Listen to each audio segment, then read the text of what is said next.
Hey everyone, welcome back to my channel ఇంతవరకు subscribe చేసుకోకపోతే ఖచ్చితంగా సబ్స్క్రైబ్ చేసుకొని పక్కన ఉన్న బెల్ ఐకాన్ ఉంటుంది, యాక్టివేట్ చేసుకోండి. నేను పెట్టే ప్రతి ఒక్క అప్డేట్ కూడా వస్తుంది.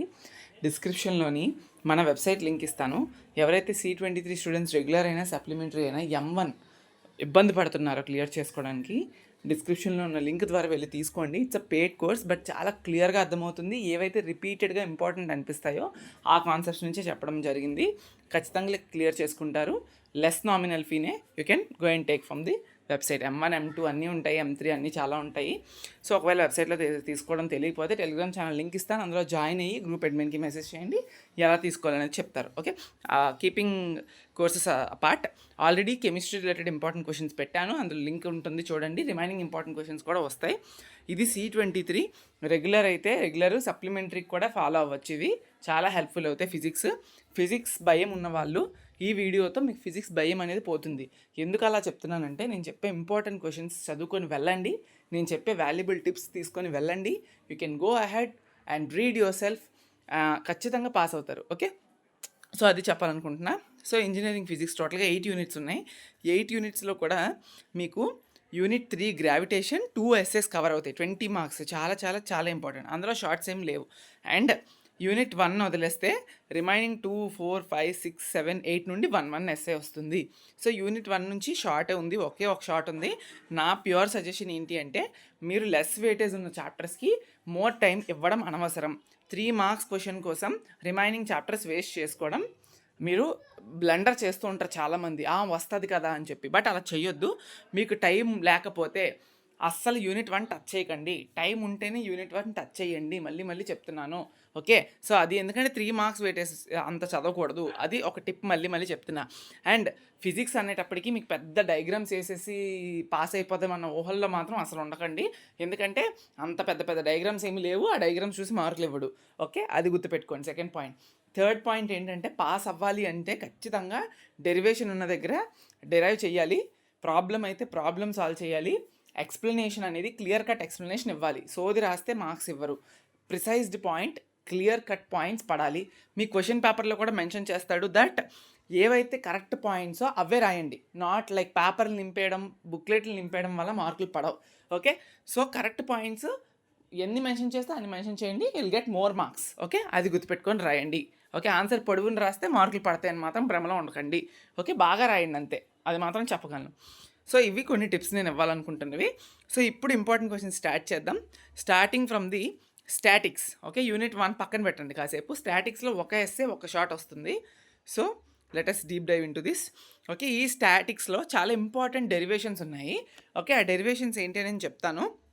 ఇక్కడ చూడండి, మనకి 2.9 state the parallelogram law of addition of forces with diagram, write the expression for magnitude and direction of resultant. No derivation ఏం నీడ్ లేదు. బట్ 2.9 2.10 కలిపి మీకు 10 మార్క్స్లో హాఫ్ ఎస్ఏ కింద అడిగే ఛాన్స్ ఉంటుంది. Okay, parallelogram law of addition of forces with డయాగ్రామ్ని expressions for magnitude and direction of resultant, no derivation అవసరం లేదని వాడే మెన్షన్ చేశాడు కాబట్టి అవసరం లేదు. బట్ ఈ రెండు కలిపి 5 మార్క్స్ ఎస్ఏ కింద అడుగుతాడు. 10 మార్క్సే పార్ట్ A, B కింద అడిగాడు అనుకోండి, అప్పుడు మీకు ఇది చాలా హెల్ప్ఫుల్ అవుతుంది. ఓకే, నెక్స్ట్ ఇంకా ఏంటి అంటే, ప్రాబ్లమ్స్ ప్రిపేర్ అవుతారు ఖచ్చితంగా. ప్రాబ్లమ్స్ నేను ఇంపార్టెంట్గా చెప్పాల్సిన నీడ్ లేదు. Previous question papers C20 batches వాళ్ళవి చూడండి, C23 వాళ్ళవి కూడా చూడండి. ఒక్కసారి చూసి ప్రిపేర్ అవ్వండి ప్రాబ్లమ్స్. ఇవి నేను థియరీ మాత్రమే చెప్పగలను. ఓకే, సో ఇంకొకటి ఏంటి అంటే, ఇందులో ఎస్ఏ క్వశ్చన్ మనకి 2.6 చూడండి, state and explain triangle law of addition of forces. Okay, చాలా important SA question. And 2.8 state and explain Lami's theorem. అర్థమైందా? ఇవి 3 ఇంపార్టెంట్ ఎస్ఏ క్వశ్చన్స్ ఇందులో నుండి. ఓకే, ఇక్కడ మనకి ట్రయాంగిల్లా చెప్పేశాను. Okay, define scalar and vector quantities, అర్థమవుతుందా, విత్ ఎగ్జాంపుల్స్. ఓకే, 2.2 అది కూడా చూసుకోండి. షార్ట్ కింద అడగొచ్చు, ఎస్ఏలో హాఫ్ మార్క్ ఎస్ఏ కిందనే అడగొచ్చు. సో ఇవి మెయిన్ ఈ పర్టికులర్ యూనిట్స్ యొక్క ఇంపార్టెంట్. ఓకే, షార్ట్స్ విషయానికి వస్తే, write the formula and SI unit of moment of force couple. Okay, ఈ రెండు కూడా చూసుకోవడానికి ట్రై చేయండి. ఇవి షార్ట్స్ కింద అడిగే ఛాన్సెస్ ఉంటుంది, ప్రాబబిలిటీ ఎక్కువ ఉంటుంది. ఇప్పుడు నేను చెప్పిన ముందు 4 క్వశ్చన్స్ మాత్రం బాగా ప్రిపేర్ అవ్వండి. ఎస్ఏస్లోని షార్ట్స్లో ఎందులోనైనా కవర్ అవ్వచ్చు అవి. అండ్ ప్రాబ్లమ్స్ పక్కా ప్రిపేర్ అవ్వాలి. ప్రతిదీ మీరు గుర్తుపెట్టుకోవాల్సింది ఏంటంటే, మీ లక్ బాగాలేకపోతే ఒక క్వశ్చన్ ఎస్ఏ క్వశ్చన్లో, ఫర్ సపోజ్ ఇదే యూనిట్లో ఎస్ఏ క్వశ్చన్ ఉంది, 10 మార్క్స్ ఎస్ఏ క్వశ్చన్. ఆ 10 మార్క్స్ ఎస్ఏ క్వశ్చన్లో 7 మార్క్స్ థియరీ అడిగితే 3 మార్క్స్ ప్రాబ్లం అడగచ్చు, లేదా 5 మార్క్స్ ఎస్ఏ థియరీ అడిగితే 5 మార్క్స్ షార్ట్ ప్రాబ్లం కూడా అడగచ్చు. కాబట్టి మీరు ఎలా ప్రిపేర్ అవ్వాలంటే ప్రాబ్లమ్స్ కూడా టచ్అప్ చేయాలి, దాంతోపాటు థియరీ కూడా బాగా ఇంప్రూవ్డ్గా వెళ్ళాలి, బాగా నేర్చుకోవాలి. ఫర్ సపోజ్ ప్రతి ఎస్ఏకి నేను చాలా క్వశ్చన్ పేపర్స్లో చూశాను, ప్రతి ఎస్ఏకి కూడా హాఫ్ పార్ట్ ఏమో థియరీ, హాఫ్ పార్ట్ ఏమో ఎస్ఐ. అంటే 5 ఎస్ఏస్ 50 మార్క్స్, అంటే 25 మార్క్స్ థియరీ అడిగితే 25 మార్క్స్ ప్రాబ్లం అడిగాడు. సో ఇప్పుడు మీరు ప్రాబ్లమ్స్ బాగా అటెంప్ట్ చేయకపోయినా అట్లీస్ట్ థియరీ 25 మార్క్స్ అటెంప్ట్ చేసి షార్ట్స్ ఒక 15 మార్క్స్ వస్తే పాస్ అవుతారు. బట్ అలా లేకుండా మీరు రెండు సరిగ్గా అటెంప్ట్ చేయలేకపోతే ఫిజిక్స్ ఉండిపోతుంది. సో ఇది గుర్తుపెట్టుకొని చదవండి. Third unit gravitation. ఇందులో నుంచి 2 ఎస్ఏస్ వస్తుంది మనకి, షార్ట్స్ ఏం లేవు. ఓకే, ఈ 2 ఎస్ఏస్ ఏం ప్రిపేర్ అవ్వాలి, ఎలా ప్రిపేర్ అవ్వాలి అనేది నేను చెప్తాను. ప్రాబ్లమ్స్ పక్కా వస్తాయి, ప్రాబ్లమ్స్ చూసుకోండి ఉన్న వాటిపైన. ఓకే, ఇక్కడ ఏంటి అంటే మనకి state and explain Kepler's law of planetary motion 3.6 చాలా important. And 3.1 state and explain Newton's universal law of gravitation, అదొకటి. 3.3 అండ్ 3.4 కలిపి అడుగుతాడు. Explain acceleration due to gravity and factors affecting the gravity. Okay, రెండు కలిపే 3.3 అండ్ 3.4 కలిపి ఒక question. 3.1 ఒకటి, 3.6 ఒకటి. ఇవి బాగా ప్రిపేర్ అవ్వండి ఫర్ ఎస్ఎస్. అండ్ ప్రాబ్లమ్స్ చూసారు కదా, మిగతావన్నీ ప్రాబ్లమ్స్ రిలేటెడ్ అడుగుతాడు, ఏమైనా అడగచ్చు. ఇప్పుడు నేను చెప్పిన ఎస్ఎస్ 3 చెప్పాను, ఆ 3 కూడా పర్ఫెక్ట్గా మీరు ప్రిపేర్ అవ్వాల్సిందే. ఓకే, లేకపోతే కష్టమైపోతుంది, ఖచ్చితంగా ప్రిపేర్ అవ్వాలి. ఓకే, అండ్ ఇంకొక డెరివేషన్ ఉంది. ఆ డెరివేషన్ ఏంటి అంటే derive relationship between small G and capital G. Okay, these are the important SA questions apart from problems. Okay, ఇవి చూసుకోండి, షార్ట్స్ ఏం లేవు కాబట్టి I can skip this. Okay, understand concept of thermal physics. This is next unit. Only ఒక essay question వస్తుంది 5th unit నుండి, and shorts కూడా మనకి 5th యూనిట్ నుండి ఒక షార్టే వస్తుంది. Okay, see I let you know everyone.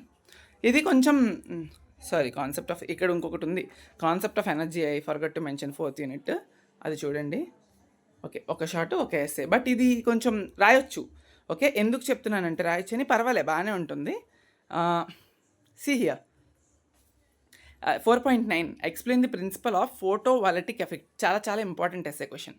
Next ఇంకొకటి ఏంటి అంటే derive relationship between kinetic energy and momentum. చిన్నగానే ఉంటుంది, మరీ పెద్దగా ఏమి ఉండదు, బాగా ప్రిపేర్ అవ్వండి. 4.5 అండ్ 4.6 చూస్తే మీరు state law of conservation energy, give various example, ఇలా అడుగుతాడు. ఓకే, అది ఎస్ఐ కింద అడిగే ఛాన్స్ ఉంటుంది. సో ఇవి 3 ఇంపార్టెంట్ ఎస్ఐ. షార్ట్స్ విషయానికి వస్తే పొటెన్షియల్ ఎనర్జీ అండ్ దాని యొక్క equation, and kinetic energy and దాని యొక్క ఈక్వేషను. ఓకే, డెరివేషన్స్ ప్రిపేర్ అవ్వకపోయినా జస్ట్ అట్లీస్ట్ ఫైనల్ ఈక్వేషన్స్ అయినా ప్రిపేర్ అవ్వండి, అవి షార్ట్స్కి మీకు అడగడానికి ఛాన్స్ ఉంటుంది. And work done and energy యొక్క definition and SI units prepare అవ్వండి. ఇవి యూనిట్లో సింపుల్, ఏం పెద్ద ఏమి ఉండదు. ఓకే, సో ఫోటోవాలటిక్ ఎఫెక్ట్ ఒకటి చదువుతారు, law of conservation of energy various ఎగ్జాంపుల్స్తో చదువుతారు, and relationship between K and momentum. 3 SAs ఉన్నాయి, 3 షార్ట్స్ ఉన్నాయి, అవి బాగా ప్రిపేర్ అవ్వండి. 5th యూనిట్లో కూడా ఒక షార్టు ఒక ఎస్ఏ, థర్మల్ ఫిజిక్స్. ఇందులో మీకు ఏమడుగుతాడంటే మెయిన్ ఎక్కువ అడిగేదే నేను చెప్తాను. 5.11 డిరైవ్ ఐడియల్ గ్యాస్ ఈక్వేషన్. ఇది రిపీటెడ్ అంటే రిపీటెడ్ అమ్మా, ఇంకా అంతకన్నా నేను చెప్పలేను. చాలా చాలా చాలా ఇంపార్టెంట్గా మెనీ టైమ్స్ అడిగింది ఇది. And 5.12 explain why universal gas constant is same for all gases. Okay, ఇది second important SA questions. And next ఇంకా వచ్చేసినప్పటికి ఇందులో మనకేం అడుగుతాడంటే ఇక్కడ 5.4 ఉంది చూసారా, 5.4 and 5.8 state and explain Boyle's law and Charles' law అని చెప్పి అడగొచ్చు మీకు. ఓకే, విత్ ఈక్వేషన్స్ చూసుకోండి, డెరివేషన్స్ కాదు. State and explain Boyle's law and Charles' law రెండు కలిపి ఒకే క్వశ్చన్ కింద అడగడానికి ఛాన్స్ ఉంటుంది. So this is the third important SA question. ఈ 3 ఎస్ఏస్ బాగా చదువుకోండి. షార్ట్స్ విషయానికి వస్తే ఐడియల్ గ్యాస్ అంటే ఏంటి, ఓకే, ఐడియల్ గ్యాస్ అంటే ఏంటి, అండ్ అబ్సల్యూట్ జీరో టెంపరేచర్ అంటే ఏంటి. Okay, and then simple problems ఏమైనా మనకి అడగొచ్చు. ఇవి షార్ట్స్. 6th యూనిట్ నుంచి ఒక ఎస్ఏ 2 షార్ట్స్ వస్తాయి. ఇందులో సౌండ్ కాబట్టి షార్ట్స్ బాగా మీకు యూజ్ ఉంటుంది సౌండ్స్ నుండి. ఓకే, సింపుల్ ప్రాబ్లమ్స్ మీద కూడా మీకు అడగొచ్చు. బట్ సౌండ్స్ నుండి నా ప్యూర్ సజెషన్ ఏంటంటే 16 మార్క్స్ వస్తుంది అండ్ ఈజీగా ఉంటుంది. షార్ట్స్ ఏమి మీకు కష్టంగా అడిగే ఛాన్స్ ఉండదు. షార్ట్స్లో ప్రాబ్లమ్స్ కూడా తక్కువగానే అడుగుతాడు ఈ సౌండ్స్ రిలేటెడ్గా. కాబట్టి మీరు ఏం చేస్తారంటే షార్ట్స్ బాగా ప్రిపేర్ అవ్వండి ఈ పర్టికులర్ యూనిట్ నుండి. 2 షార్ట్స్ అన్ని థియరీనే, ప్రతి షార్ట్కి మినిమం 4 to 5 పాయింట్స్ గ్యాదర్ చేసుకొని నోట్స్ చేసుకోండి, ఈజీగా పాస్ అవుతారు ఈ యూనిట్ పట్టుకుంటే మాత్రం. ఓకే, సో అందులో భాగంగా ఎస్ఏ ఏమడుగుతాడు అని చూద్దాం. First 6.5 explain noise pollution and state SI unit for intensity of sound. Okay, అండ్ అలా ఒక్కటే అడగడు, ఎలా అడుగుతాడో నేను చెప్తాను చూడండి. Explain noise pollution, sources of noise pollution, effects of noise pollution and methods of minimising noise pollutions. Okay, ఇదంతా సింగిల్ ఎస్ఐ. అందులో ఏవైనా 3 కలిపి ఒకటి అడగొచ్చు. ఫర్ సపోజ్ ఇక్కడ 6.5 నుండి 6.8 వరకు కూడా అంత సింగిల్ ఎస్ఐ. అది 10 ఎస్ఐల కింద మీకేం అడగదు, direct 10 marks SI. Noise pollution అంటే ఏంటి, సోర్సెస్ ఆఫ్ నాయిస్ పొల్యూషన్ దేనివల్ల వస్తుంది, నాయిస్ పొల్యూషన్ ఎఫెక్ట్స్ ఏంటి, అండ్ వాటిని తగ్గించడానికి మనం మినిమైజింగ్ మెథడ్స్ ఏంటి, అంతా ఒకటే సింగిల్ ఎస్ఐ. మీరు ఇక్కడ 10 ఎస్ఐల కింద మీరు ప్రిపేర్ అవ్వడానికి వెళ్ళలేదు, ఓన్లీ సింగిల్ ఎస్ఐ యూనిట్ నుండి ఇదే పెద్ద ఇంపార్టెంట్ ఎస్ఐ క్వశ్చన్. ఓకే, అదే మ్యాక్సిమం టైమ్స్ అడిగే ఛాన్సెస్ ఉంటాయి మనకి. ఓకే, అండ్ షార్ట్స్ విషయానికి వస్తే ఏం అడుగుతాడంటే differences between musical sound and noise, చాలా చాలా ఇంపార్టెంట్. అండ్ ఈ లెసన్లో షార్ట్స్ చదివితే ఎప్పుడైనా 5 మార్క్స్కి 2 ఎస్సేస్ అడిగినా మీకు కవర్ అవుతాయి. So noise pollution related important essay అది ఖచ్చితంగా చదువుతారు, చదవకపోతే ఎవరేం చేయలేరు, చదవాలి. అండ్ అది కాకుండా మ్యూజికల్ సౌండ్కి నాయిస్కి డిఫరెన్సెస్ మినిమం 3 పాయింట్స్ గ్యాదర్ చేసుకోండి. ఓకే, అదొకటి. అండ్ డాప్లర్ ఎఫెక్ట్ వాటి యొక్క అప్లికేషన్స్ అండ్ ఇంకొకటి ఉంటుంది లైక్ డాప్లర్ ఎఫెక్ట్ వాటి యొక్క అప్లికేషన్స్. Okay, fine.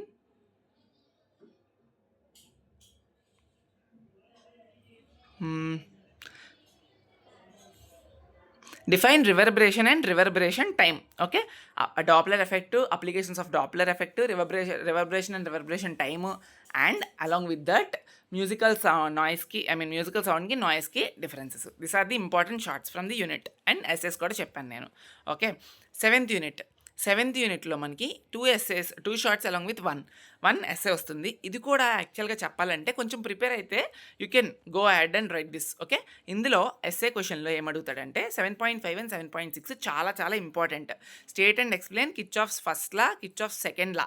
ఓకే, చాలా చాలా important. State and explain Kirchhoff's first law, state and explain Kirchhoff's second law. చాలా చాలా important SA question. Okay, so గుర్తుపెట్టుకొని ప్రిపేర్ అవ్వండి. ఓకే, నెక్స్ట్ ఇంకా ఏంటి అంటే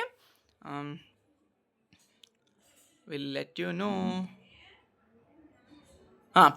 7.7 Wheatstone bridge with legible sketch, చాలా చాలా important. And balancing condition of Wheatstone bridge, diagram వేస్తారు, దాని ఎక్స్ప్లెనేషన్ ఇస్తారు, బ్యాలెన్సింగ్ కండిషన్కి డెరివేషన్ ఉంటుంది, అది చేయండి. P/Q = R/S అని చెప్పి మనకు ఉంటుంది. సో అది చాలా చాలా important. Wheat stone bridge prepare అవ్వకుండా వెళ్తే మళ్ళీ చాలా ఇబ్బంది పడతారు. ఓకే, అది మాత్రం గుర్తుపెట్టుకొనే మీరు వెళ్ళాలి. ఓకే, నెక్స్ట్ ఇంపార్టెంట్ క్వశ్చన్ ఏంటి అంటే మీకు యాక్చువల్గా ఇది రెడ్యూస్ చేశాడు. ప్రీవియస్ సిలబసెస్లో అయితే ఇంకా ఎక్కువ ఉండేది, గట్టిగా ఉండేది, మీకు అంత ఉండాలి, ఇక్కడ లేదు. ఓకే, నేను చెప్పిన Kirchhoff's laws, Wheatstone bridge prepare అవ్వండి. థర్డ్ క్వశ్చన్ ఏంటి అంటే state and explain Coulomb's inverse square law of magnetism. చాలాసార్లు మ్యాగ్నెటిక్స్ రిలేటెడ్గా అడిగిన question, important question. Okay, these are the 3 major important theoretical questions. Shorts విషయానికి వస్తే 2 షార్ట్స్ ఏమడుగుతాడంటే resistance, specific resistant, వాటి యొక్క SI units definition, and Ohm's law అంటే ఏంటి వాటి యొక్క డెఫినేషన్. ఓకే, పక్కా ప్రిపేర్ అవ్వాలి. ఓమ్స్లా ఖచ్చితంగా ప్రిపేర్ అవ్వండి, and resistance and specific resistance prepare అవ్వండి. అండ్ నెక్స్ట్ ఇంకా magnetic field definition and magnetic lines of force.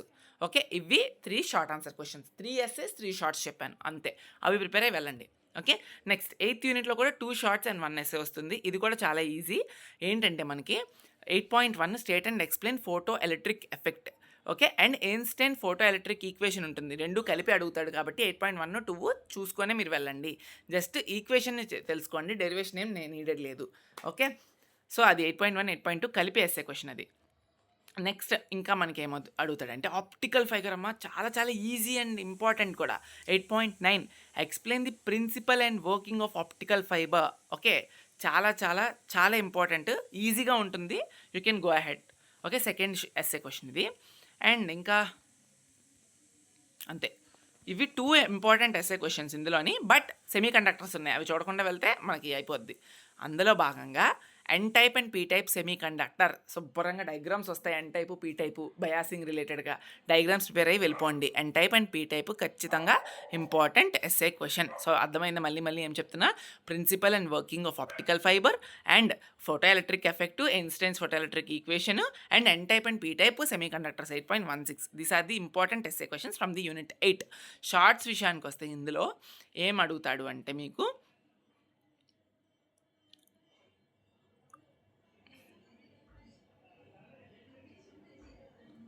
Critical angle అంటే ఏంటి ఖచ్చితంగా అడుగుతాడు. Applications of optical fibre and types of semi conductor. Okay, intrinsic extrinsic ఉంటాయి కదా, వాటి యొక్క డెఫినేషన్స్ చూసుకోండి, అంటే ఏంటి అనేది అట్లీస్ట్ తెలుసుకోండి. Okay, and superconductor and superconductivity, these are the 4 shorts maximum అడిగేది. సో ఇక్కడ నేను చెప్పడానికి ఒకటి ఉంది, అదేంటి అంటే 8.1 8.2 కన్నా ఫస్ట్ మీకు టైం ఉంటే 8.4 చదువుకోండి. Explain the working of photoelectric cell, అది చాలా ఇంపార్టెంట్. ఓకే, 8.4 ఫస్ట్ చదివి ఆప్టికల్ ఫైబర్ వర్కింగ్ చదివి ఆ తర్వాత N type and P type semiconductor first 3 చదవండి. టైం ఉంటే ఫోటో ఎలక్ట్రిక్ ఎఫెక్ట్ చదువుకోండి. This are the important essays. మీరు మళ్ళీ గుర్తుపెట్టుకోవాల్సింది ఏంటంటే ప్రిసైజ్డ్ పాయింట్స్, యాక్యురేట్ పాయింట్స్, కరెక్ట్గా పడే పాయింట్స్ రాయాలి. మ్యాటర్ రాసినంత మాత్రాన్ని ఎక్కువ మార్కులు ఇస్తారని మాత్రం అనుకోకండి. డయాగ్రామ్స్ పెద్దగా ఉండవు, ఉన్న వాటికి వేసి నీట్గా మ్యాటర్ రాయండి, విత్ సైడ్ హెడ్డింగ్స్ నీట్గా రాయండి.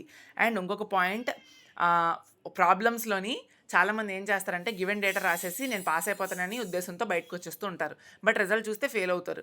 బట్ ఎందుకంటే గివెన్ డేటా రాస్తే రూపాయి మార్క్ కూడా వేయడు, ₹2 మార్క్ కూడా వేయడు. సో అస్సలు గివెన్ డేటా రాస్తే ఏమి ఇవ్వడు. ఈవెన్ అప్పుడప్పుడు ప్రాసెస్లు రైట్గా ఉండి ఆన్సర్ రాకపోతేనే మార్క్స్ ఇవ్వట్లేదు. హౌ లైక్ గివెన్ డేటా రాస్తే ఎలా మార్క్స్ ఇస్తారు? సో అలాంటివి ఏం పెట్టుకోకండి.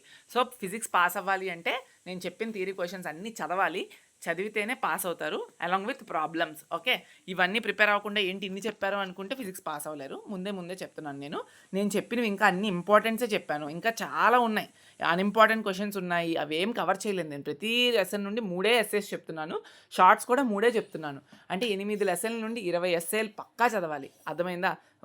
7 ఎస్సేలే, 7 లెసన్లే, ఒక యూనిట్ నుంచి అసలు షార్ట్స్ లేవు. అండ్ ఎవరైనా ఫస్ట్ యూనిట్ చదవాలి అనుకుంటే షార్ట్స్ చెప్తాను వినండి. ఫస్ట్ యూనిట్స్లో ఎక్కువ కష్టపడద్దు. షార్ట్స్ ఏంటి అంటే మీకు ఫస్ట్ యూనిట్లోని ఖచ్చితంగా ఇవి అడుగుతాడబ్బా, ఏమంటారు, ఎస్ఏ యూనిట్స్ అడుగుతాడు, డైమెన్షనల్ ఫార్ములాస్ అడుగుతాడు.